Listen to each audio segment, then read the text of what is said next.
The message came through static, buried beneath layers of corrupted code and ion storm interference. A child's voice, barely audible. "They're here. We didn't start this, but we'll finish it." The message repeated once, then dissolved into silence. Commander Jalen Hale stood motionless in the central command hall of Earth's orbital defense network, his jaw set, eyes hard. Around him, a panel of generals and politicians murmured over data projections. Hale didn't hear them. He heard the silence after that voice. He heard what wasn't being said. That colony had no strategic value, Admiral Brenlow muttered, squinting at the hologram. No military installations, just civilians, families. "And they're all gone," Hale said. "Presumed," corrected Senator Laries. Her voice clipped. "We only received one transmission, Commander." Hale turned his gaze on her, slow and deliberate. One was enough. No one in the room spoke. The colony on Miras. 6 had been a peaceful terraforming outpost. Population, 4,312. Mostly scientists, agricultural teams, a few dozen children. There had been no warning, no distress signals prior. Just a complete blackout until that single message. "I want boots on the ground in 12 hours, Hale said. "We haven't confirmed the aggressor," General Salas objected. "It could be a technical malfunction, or internal. It was a massacre," Hale cut in. "You didn't hear the way that kid said it. Someone came for us. Not to conquer. To erase." The president's holographic feed flickered to life in the center of the table, her expression grave. "Commander Hale, you have clearance for a recon team. No more than 6. This is not yet a declaration of war." "It will be," he replied, already turning to leave. Miras. 6 was still smoldering when Hale's shuttle touched down. Charred remains of habitats lay in twisted ruin. Their synthetic alloys melted and fused with the soil.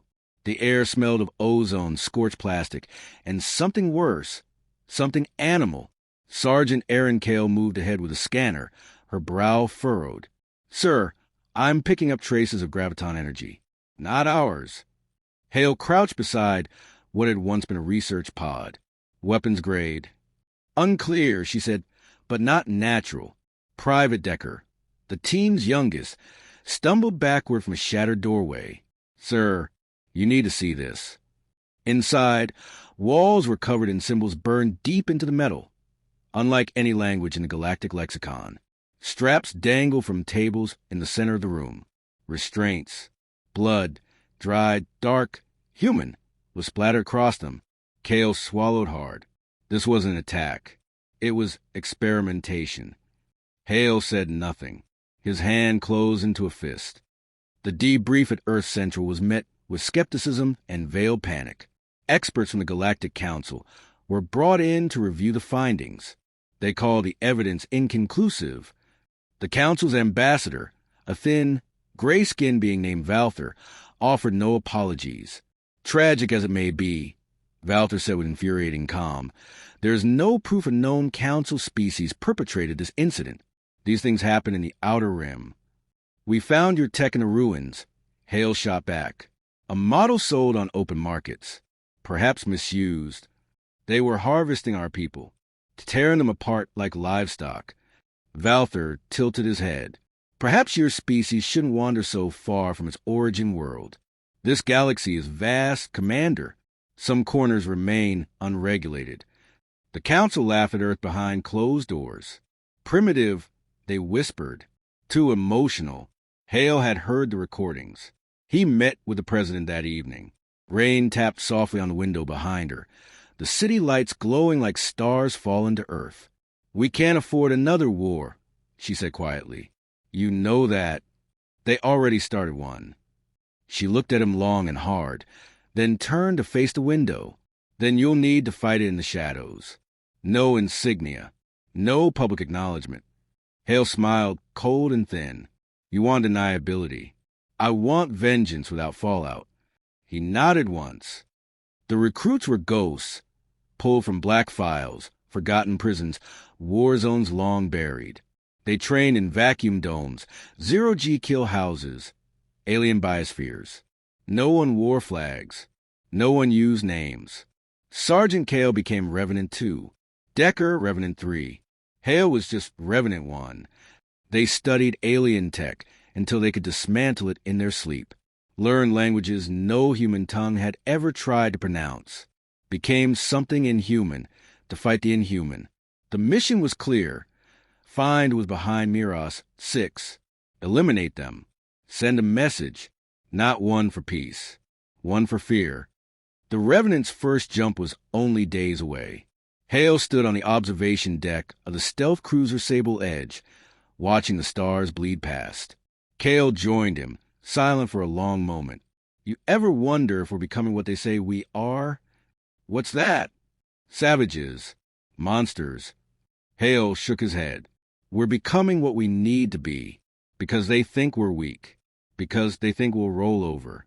And we won't. No. We get up. We make damn sure they regret it. He paused, eyes narrowing as if seeing through the stars themselves. They mess with the wrong species. The ship jumped, vanishing into the void. The jungle moon of Virex, 9 was alive with whispers. Trees tower like skyscrapers. Their trunks knotted with veins that pulse faintly with bioluminescence. The air was heavy, humid, metallic, and laced with spores that glimmered like dust in the low gravity. This place was unnatural. It was made to be. Commander Hale crouched low in the underbrush, his visor scanning the perimeter. The HUD flickered, glitching intermittently. Interference, Kale muttered behind him, adjusting the signal amplifier on her wrist. Something's jamming short range. Then we stay close, Hale said. No comms past 10 meters. Watch the trees. They're too quiet. Revenant team moved like a shadow. Kale, Decker, 2 more operatives, silent and deadly. The only sound was a soft crunch of mutated moss beneath their boots. They reached the facility's perimeter within the hour. It wasn't built. It had grown. Alien structures bulged like tumors from the jungle floor, pulsing with faint energy signatures. Walls of dark chitin reflected no light, as if the compound consumed it. Looks alive, Decker said under his breath. It probably is, Kale replied. They breached through a vulnerable hatch in the eastern node. Inside, the corridors pulsed with a slow heartbeat. A rhythm felt in the bones. The walls breathed. Hale suppressed the instinct to shiver. Motion sensors pinged, then failed. Kale whispered, "They're scrambling electronics. Biological EM fields. It's like the building's fighting back." "No turning back now," Hale said. "We get intel. We get out." The first chamber they entered looked like a cathedral. Vaulted ceilings, organic pillars stretching like tendons into the walls. And in the center, tanks. Dozens, each filled with pale blue fluid. Floating inside them, humans. Kale's hand flew to her mouth. "Oh my God!" Men, women, even a child, suspended in stasis. Some were missing limbs. Others bore unfamiliar growths, organic implants grafted where flesh had once been. One man opened his eyes as they passed, milky but aware. Hale moved to the terminal, overriding the alien interface with a bypass spike. Symbols flickered, then translated. He read aloud. Subject 003, physical resilience testing. Subject 007, neural graft failure. Subject 015, combat potential, awaiting transmutation. "This isn't war," Decker whispered. "It's research." "They're building something," Kale said. "From us." A groan echoed to the corridor, deep and guttural, not mechanical. Something was waking up. "Download everything," Hale ordered. They backed toward the exit. One of the tanks cracked. Fluid spilled in a hiss, and a creature dropped from it. Not human anymore. A twisted hybrid of flesh and scale, with elongated limbs and an unrecognizable face. Its eyes were still blue. Human eyes! It screamed. Hale raised his weapon and fired. The creature collapsed, twitching. More tanks began to vibrate. "Time to go," Hale growled. They sprinted to the corridors, fighting through narrow choke points and rising heat. The facility shuddered, reacting, alive in rage. Bioluminescent spores swarmed around them, disorienting, blinding. Decker went down under a mass of writhing limbs before Kale yanked him up, his armor torn. They made it back to the clearing, bloodied and breathless. The cruiser's dropship descended like a blade from the sky, and Revenant team boarded under cover fire. As they lifted off, the jungle below convulsed, consuming the structure in a wave of collapsing roots and shrieking vines. Whatever was inside didn't want to be followed. The data took hours to decrypt. What it revealed chilled them more than anything they'd seen in the facility. There wasn't just one research site. There were hundreds, spread across uninhabited moons, asteroid belts, dead planets. The species responsible called themselves the Drexery, not a member of the Galactic Council, not even rumored. They had no homeworld. They were an evolution project, refining themselves by consuming others. And Earth, it seemed, was their final test. They've cataloged our genome, Kale said. Our strengths, weaknesses, emotional responses. They think we're adaptable. They think we're dangerous, Hale said. Then why come after us? Hale's stare was cold. Because they're afraid. Because they want to stop us before we become a threat. The transmission logs showed planned deployment of Drexery warforms to the Sol system. Earth wasn't just a target. It was the proving ground. Kale stood in the dim operations bay, arms folded tight across her chest. We hit them first. We wipe out every one of their facilities. We sent a message. Hale agreed. Decker leaned against the wall, wounded but alive. What message? Hale turned to him, voice hard. That humanity doesn't adapt to survive. We adapt to win. Revenant's first strike came 3 days later. A Drexery cloning node, buried beneath a methane ocean on an uncharted world, exploded in a column of fire that reached orbit. The next, an atmospheric lab embedded in a volcanic ridge, was leveled with seismic charges. At each site, they left nothing behind but a single emblem, a human skull etched into the ground with scorched plasma. Soon, alien broadcasts began to shift in tone. No longer curiosity, no longer condescension, now concern, fear. The Galactic Council issued a formal reprimand against Earth, a breach of diplomacy. They said, unauthorized action, provocation. The president responded with a short, unsmiling statement. Earth will not be your hunting ground. In shadow, the Drexery began to consolidate. A warlord named Vekrith assumed command of their fleets. Encrypted messages refer to Earth as the anomaly. Orders followed, contained the human threat. But it was too late. Revenant had already become myth. In a darkened command room aboard Sable Edge, Hale watched the transmission from Drexery High Command. Intercepted and decoded. The final sentence flickered in front of him. Prepare for escalation. Hale leaned back, a grim smile spreading. Good. They're coming, Kale said from behind him. Hale nodded. Let them. The skies above Telrax Prime burned like a dying sun. The Drexery stronghold, a spire of obsidian and flesh, loomed in the distance, its surface pulsing with internal life. Above it, a defensive shield shimmered like heat off a desert road, woven from energy and instinct. But it wouldn't hold. Not this time. Commander Hale stood on the ridge, his armor scarred from 24 silent battles. Kale crouched beside him, scanning the horizon. This is their command nexus. Cut off the head, the body falls. They don't think we're capable of getting close, Hale said, watching dropships descend behind them. Kicking up clouds of ash. They still underestimate us. Decker checked the charge on his plasma rifle, jaw clenched tight. They shouldn't. Behind them, the Revenant Company, no longer just 6 ghosts, but 200 elite operatives, ready for the assault. Earth had finally stopped pretending diplomacy could fix everything.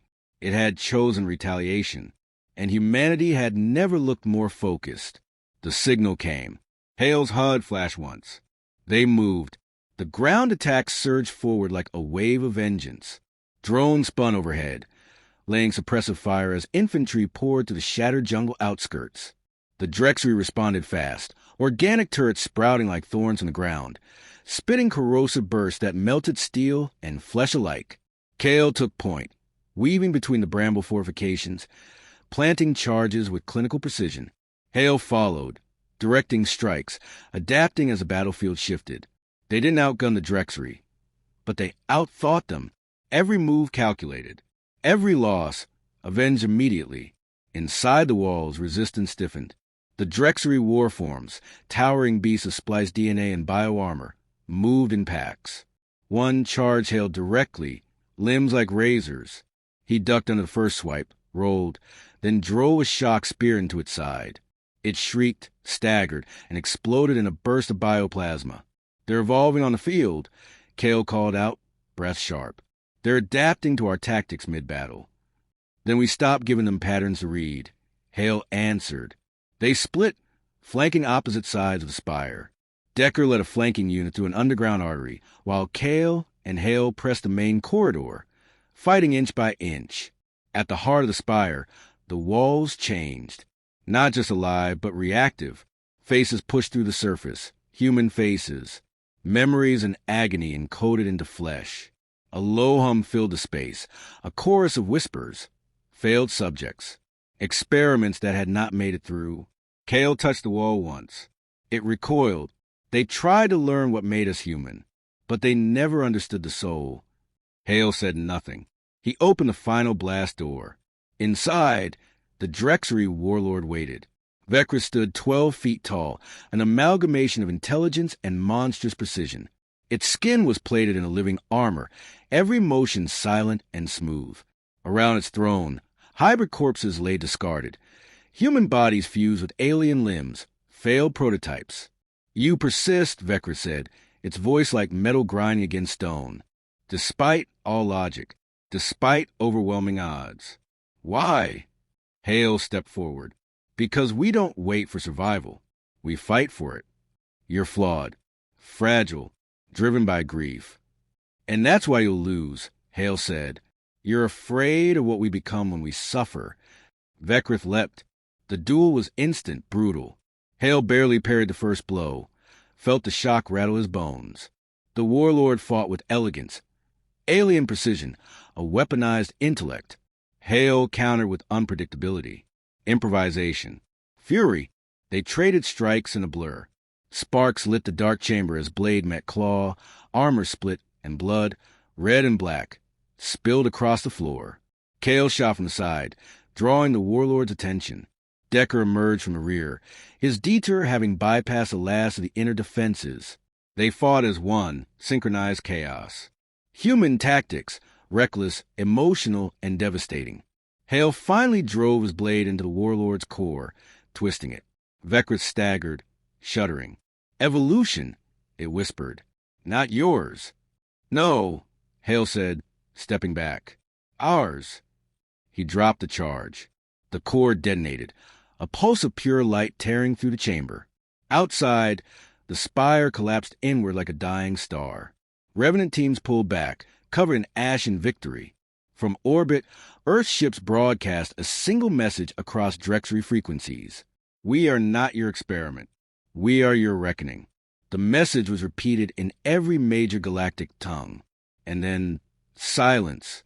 On Earth, the Council convened once more.